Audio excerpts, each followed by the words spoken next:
Welcome back to another episode of the Near Future Podcast. I'm your host, Luis Duque, and I have Nicolai here with me again. We'll be talking about collaboration. We'll be talking about how to collaborate better with your team as a newly fully remote employee. I think that's been one of my biggest challenges since I moved, and obviously collaborating with teams that are international, like you, Nicolai. It's been probably a challenging experience as well. So we'll be getting into all the details and some of the examples that we think are important to consider when you are working remote.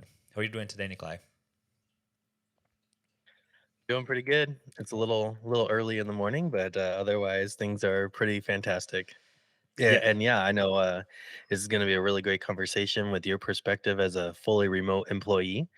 And then I'm trying to grow and lead a team and trying to bring people back to the office type of situation. So I think it's going to be a really good discussion on collaboration for sure. yeah, and I like this discussion here between you and I because I am obviously fully remote. I'm not a manager. I'm not like managing anyone. But you, on the other hand, are working at the office and you manage people and you have to be like present for that. So I think it's great to get both perspectives as well. And obviously, I think we have done some episodes on like the benefits and drawbacks of working remote versus in person. And I'm sure we'll kind of continue talking about this because it's on my mind and I think uh, there's value in that as well. So let's just start with the first kind of point over here, which is just participating in a community where half the team or some of the team is remote. How do you see that going kind of in a 10,000 point of view? Like how does that look like in your opinion? Yeah, I mean, I think we all understand that remote and hybrid is kind of the way to go right now and for the foreseeable future. So we're still learning. I mean, I know I'm still trying to figure out the best way to communicate. I have team members who are fully remote that are in other states. Currently working on a project with a gentleman who's actually in another country, and some of the challenges that come with that, uh, time zone differences and all of those things. Uh, I have to really improve my written communication because a lot of the times he's 12-hour difference. So, I can't always get a phone call with him at the end of the day, 9, 10 p.m. when he's starting his day. So I really have to be very clear on my emails and written form there. So that's just been something I've been improving. But I think um, I think there are just challenges to make sure you don't forget about people as well. Like you you may be in person, or I might be working in the office 4 days a week, and I just need to be very aware of where people are, what they're doing. I can just pick up the phone and call them, you know if I have a question. But it's just the awareness that I need to have, and remembering where everybody is or what they're doing. Like, that's just a little bit more of a challenge for me with this, work and the team being so spread out. Yeah, and I think that's kind of the same, hopefully the same mindset that the person on the other side had. Like they are getting the benefit of working remote, they're getting the benefit of maybe not being at the office all the time and being a little more flexible. But with that comes that responsibility of communicating better, make sure the calendar is up to date. That's like the first point of communication um, with the team overall. Just make sure you're available, make sure you have your chat open, make sure you're clear on the calendar. I think that's where you start seeing a lot of conflicts in these situations when we're not clear about the expectations, you're not clear about when you're available, what are you doing, and presenting results, make sure you're meeting with people. I feel like I spent a lot more times in meetings now that I'm remote because again the conversation just popping in someone's office is not as easy. I use a lot of the chat obviously, but having those meetings, having my camera on every time I have a meeting, I think it's also very very important. Yeah, and one other note on that, you're saying you spend a lot of time in meetings. I think one thing to make it easier for these teams that are spread out is just use those tools that are available to you, like your Outlook calendar. Keep it up to date, because if I need to have a conversation with you and I see that, let's say we're using Teams or Outlook, and I see that your little, button is red, I want to be able to say, okay, when can I meet with Luis today? Can I meet with him at 1 o'clock? So I open up my calendar. I'll open yours just to instead of have to go back and forth with emails and chatting and like when can we meet? I'll just look at that and propose a time. But if your calendar is not up to date, even with personal stuff, I understand that some people who work from home, they will fit in a doctor appointment here and there. I'm all for that. I get it. But it's just throw a block of, time on that calendar to say that you're unavailable just so it will reduce the difficulties for me to get a hold of you. Or, Teams has kind of you can set it a message. It doesn't even have to be away. It could, like last week, I had meetings all day on Wednesday. I put on my little status message. I'm in project meetings all day. I will be a little slow to respond, just so people kind of had an expectation of um, how to get a hold of me that day. So I would say just use those tools because when you are collaborating or are trying to just find a time to collaborate, make it easy for somebody to be able to even get a hold of you. I would say that's good step one.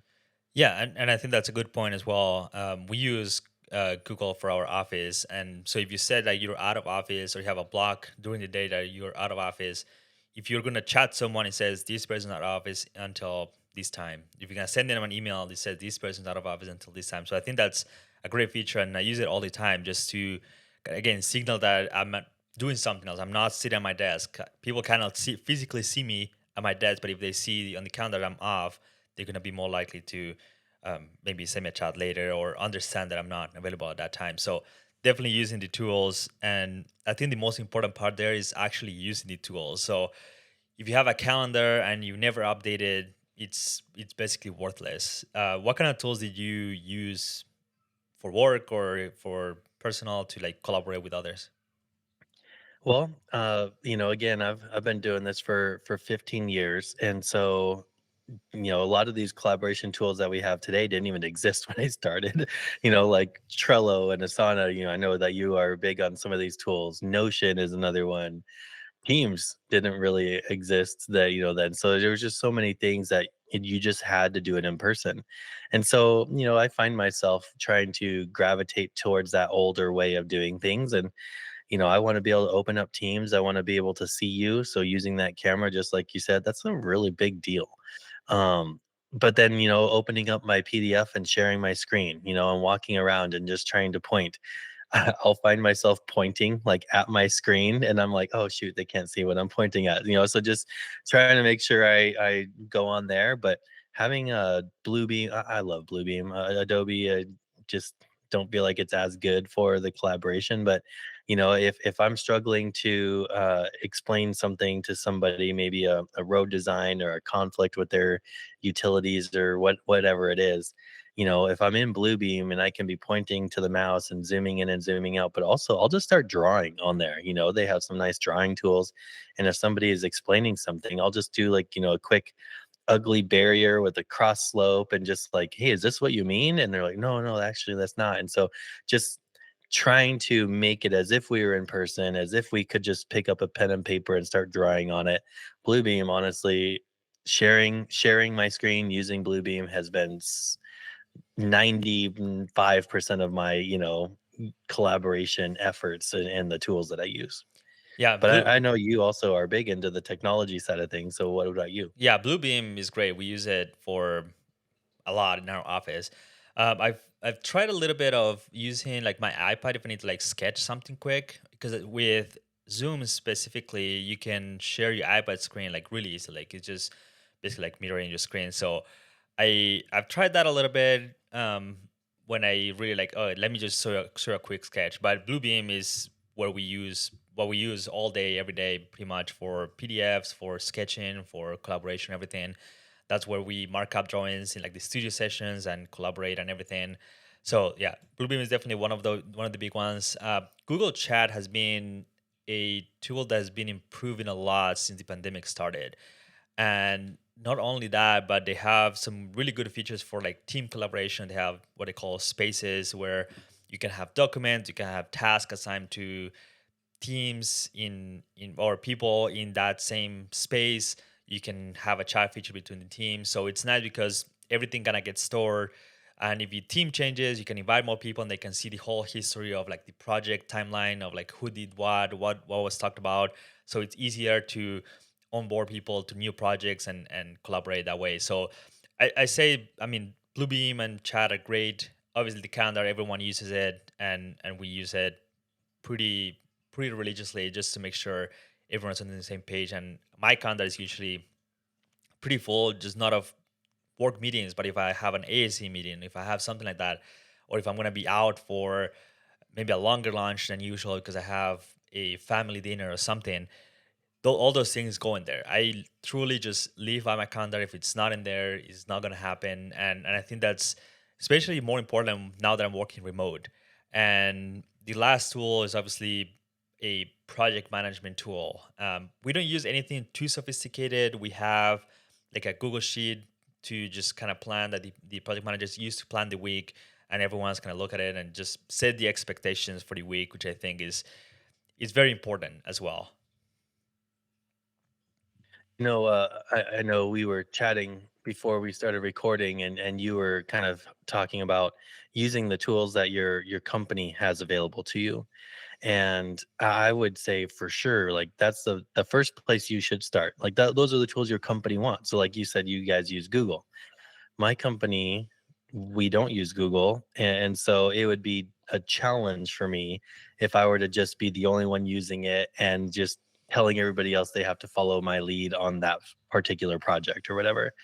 So definitely find out what tools your company is using, get, behind those and use them. But I also would recommend, if I have an employee who comes to me and says, "Hey, like let's say we were working together and you said, I've been using Notion and I've been doing this tool. These are ways that we can customize it. It gives me an opportunity to at least review it and say yes or no. If I can find a way that we can quickly and cheaply integrate it into kind of the way that we work, I'd be down for that. But just definitely focus on the tools that your company is using first, for sure. Yeah. I mean, I will love our company to use Notion because I see a lot of Sure. potential. But again, that's not the tool we use for managing projects or keep documentation or do all of these things. So I have to adjust to what the company uses and making sure we all like if I have everything in Notion and nowhere else in the company folders or in shared documents or anything, it's gonna be useless because nobody else can see it, nobody else can collaborate with it, nobody else can use it for just keeping track of projects. So again, using the tool that the company has is important, and sometimes it may not be the best tool out there. Maybe you wish there was a different tool, but again, like you said, just bringing it up and making sure the company is aware of there's other tools. And I think we as a company are growing, and we're still fairly small. We're on like 20 employees, so these tools are not really essential for us right now. We can still, Mm. we're small enough that we can collaborate using different tools, but we're starting to see that we're kind of hitting that ceiling where we may need something else in the future. And I think that those conversations are starting between leadership and obviously I like having a good tool that everyone can use and collaborate with and be informed on what's going on with the project. Hmm. Yeah, that's good. Let's move on to just what it means to really collaborate, because I think we talked about kind of the tools, we talked about um, again multiple teams in multiple maybe time zones or countries like you. But I think at the end of the day, being open to like the feedback of like, hey, you're not communicating with me in a way that it's beneficial to the team, or these are some of the things that you are not doing that could help us get there to our goal to finish the project, to do something with this project. if you're if you get that kind of feedback and people say, hey, your calendar is never up to date, like what's up with that, and you say like, I don't care, I'm always just working, or you didn't answer my chat today, or it's been like a couple days since I sent you a chat and you haven't replied to me, like what's up with that? And like, I was busy, I didn't check my chat. That's not gonna get anywhere. So what are some of the things you think about when you hear about like having that mindset of open communication or just being open to feedback? Yeah, well, first off, you hit a huge nerve. Like, oh man, somebody not responding to a chat or an email within 24 hours, there is nothing worse than that. That if you're an employee of mine and you want to get under my skin, that is the first way for sure. So you totally just hit a nerve. Like I'm already cringing inside. Just that drives me crazy. Uh, so, uh, man, there's so many things to talk about here, but collaboration would not be needed if you could do everything by yourself. You know, we we are a team. We are rarely ever working on our own, and you can't do everything by yourself. And so you need to get the team together. If you have a team member who is not open to feedback, who is not open to improving, who's not open to like, hey, what if you try this? And like a tips for just getting better team, collaboration. Well, then that collaboration, that team is gonna be as weak as that relationship, or as weak as that person. So it's huge. You got to be open to feedback and just seeing how can we improve. I tell my team all the time, like, I'm gonna say something that is either a correction to you or an improvement for you, but it's never in the, I'm standing above you and I'm shaking my finger at you like you did this or you need to do that. And it's never that way, and if I ever come across that way, please, call me out on it because that's never my intent. I will need to share negative things with somebody eventually. That's just, I mean, nobody's perfect, but I try to show them like it's from a heart of betterment and improving and just getting everybody to be stronger together. So, yeah, I would definitely say you have to be open for feedback. You have to be open to improve, and it's all just for getting to the team to be better. It's in that spirit. Yeah, and you kind of remind me of just a situation just like that kind of recently that happened to me.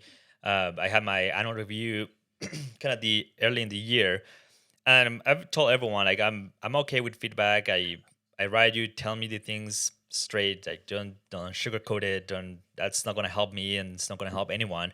And I feel like this is the first time where I've gotten like real feedback in terms of like here are some of the things that you should improve.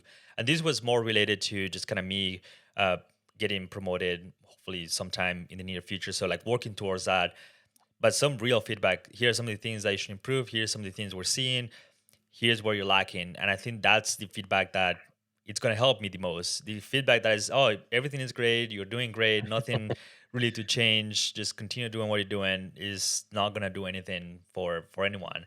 And sometimes it's Yeah. hard to hear it. Sometimes, obviously, we would like to think that we're doing great at work. We like to think that everything that we're doing is benefiting everyone, but at the same time, sometimes that's not the case, and sometimes the little things, even if you're doing great and you are a high performer and you're doing great at your job, your career, those little things could take you from just doing good, doing great, to just getting to the next level and really taking off in your career. So being open to that feedback, I think, is super super important, and I'm always just open to like honesty. And it hurts sometimes because you're proud of the things you're doing, but if you're not receiving that, you're probably not going to get to the next level.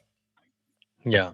One other thing that came to mind when you were speaking is when you are trying to collaborate, where you're trying to have a conversation with somebody or trying to maybe get around a design calculation that you did, whatever it might be prepared. Like come to that meeting, come to that conversation prepared. You don't necessarily have to have a full on agenda, but you should at least have a bullet list of, hey, we have 30 minutes together. This is what I'm hoping to cover. I've been trying to do that better in this project I'm working on right now, and it's a lot of quick communications. We have an overall team and we have meetings every Wednesday, but then I get my, like sub team or whatever you want to Mhm. call us, uh, together on Mondays just for like 30 minutes. And 30 minutes will go by really fast. And if you don't keep the conversation and the collaboration kind of on topic, you're going to lose that 30 minutes and you don't get anything out of that 30 minutes that you really need. So even in my 30-minute, hey team, we're going to meet, at 11 a.m.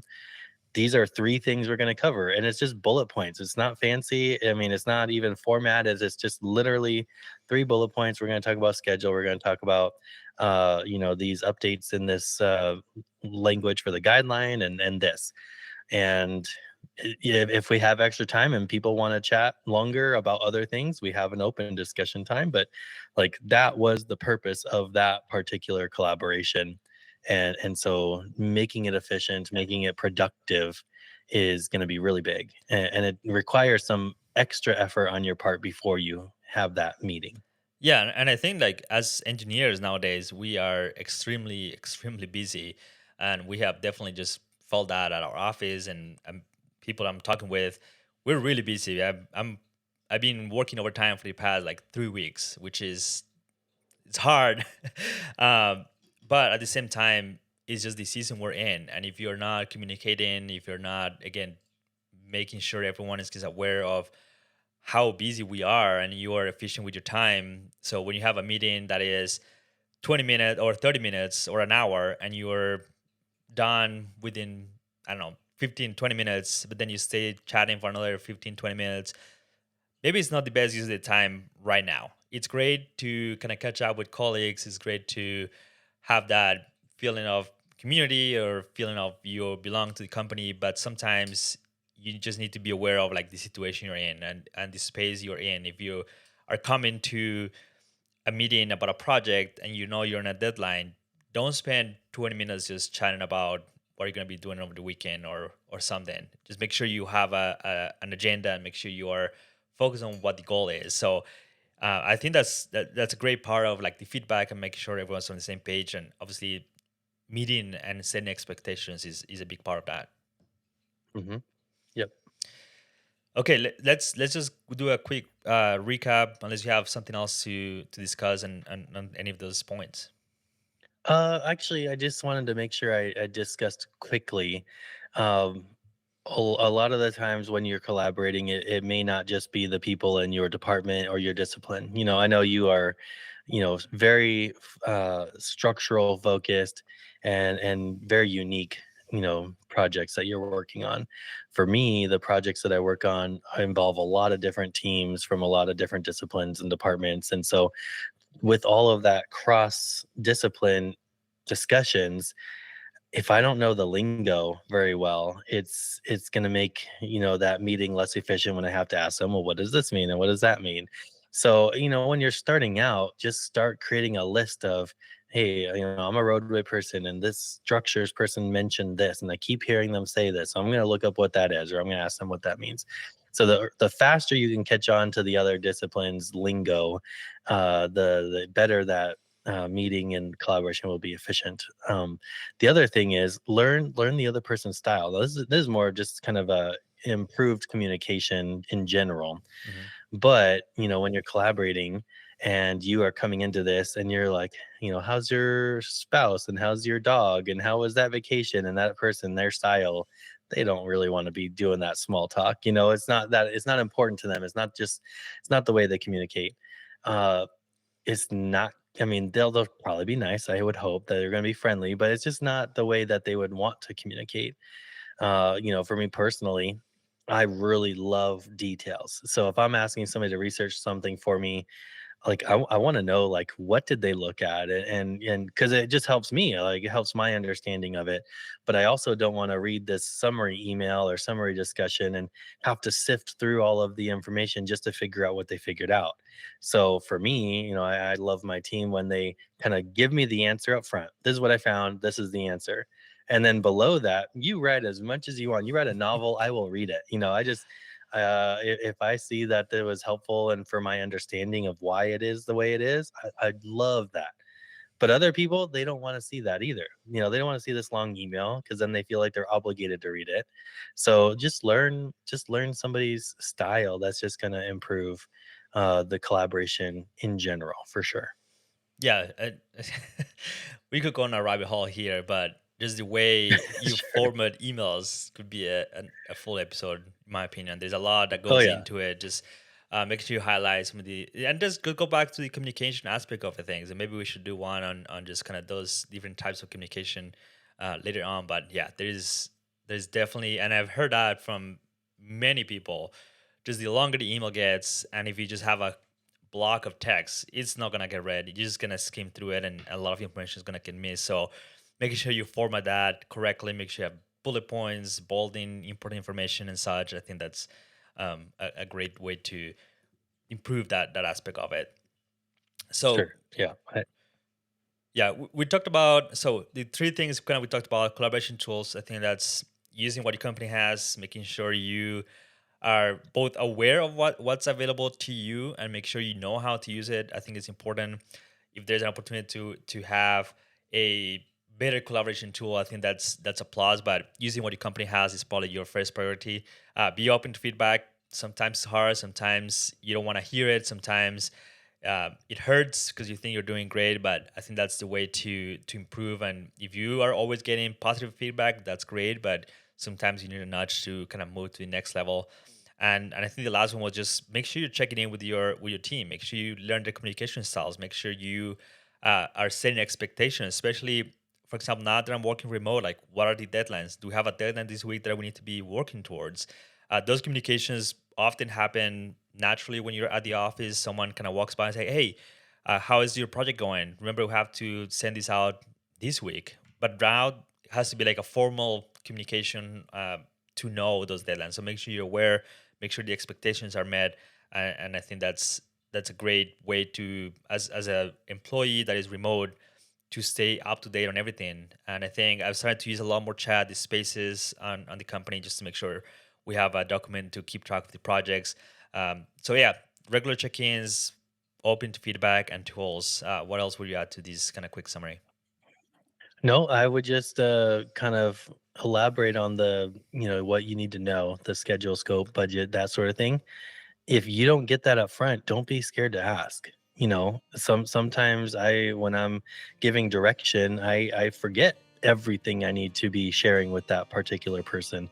So, I would appreciate it if somebody asked me, "Hey, when is this due?" And trust me, that's probably the thing that I am the worst at, and my employees will immediately. I mean, they're so good at it now. They're just like, "Hey, you said to ask when this is due. When is it due?" So it's just, don't be afraid to ask. It's just gonna make it all better, and you're not gonna miss a deadline that way, which is the worst thing. So, yeah, just wanted to elaborate that.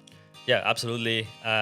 I hope these tips were helpful for you listening at home, in your car, going to work. And obviously, this is just the beginning of what a collaboration of work really looks like. This is just touching the surface of some of the basic tips that can help you in your career. If you're a young engineer, what does the manager expect? If you are a manager like Nikolai, what do they expect from the engineer? What do they expect to in terms of checking in and make sure you're collaborating with everyone? So let us know on social media, reach out on LinkedIn, or send us an email to make sure you are part of these conversations. We recently started doing a chat on Substack where this is being submitted and posted. So make sure you collaborate there. I think that's a great way to chat with us, making sure you are getting your questions answered. We'll continue touching some of these interesting topics. But as always, if you have any questions, if you have any feedback, just let us know. We're open to answering your questions and hopefully help you in your career, which is the number one goal of this podcast. So really hope you enjoyed this episode. Make sure you check Nicolai and I on LinkedIn. You can just search our names and that will pop up there. Make sure you follow the podcast over there as well. And I'll talk to you in the next one. If you really enjoyed this episode of the Engineering Future podcast, you're going to love the content we have over our website at luisfelipeduque.com. You can find the link in the description of this episode as well as the show notes at luisfelipeduque.com/podcast. Every episode comes packed with a lot of links, a lot of information. So you can find all the show notes and all the information related to this episode over at luisfelipeduque.com/podcast. Thank you so much for coming back to this episode. Thank you, Jack Winters, for the music. And as always, let's continue engineering our future.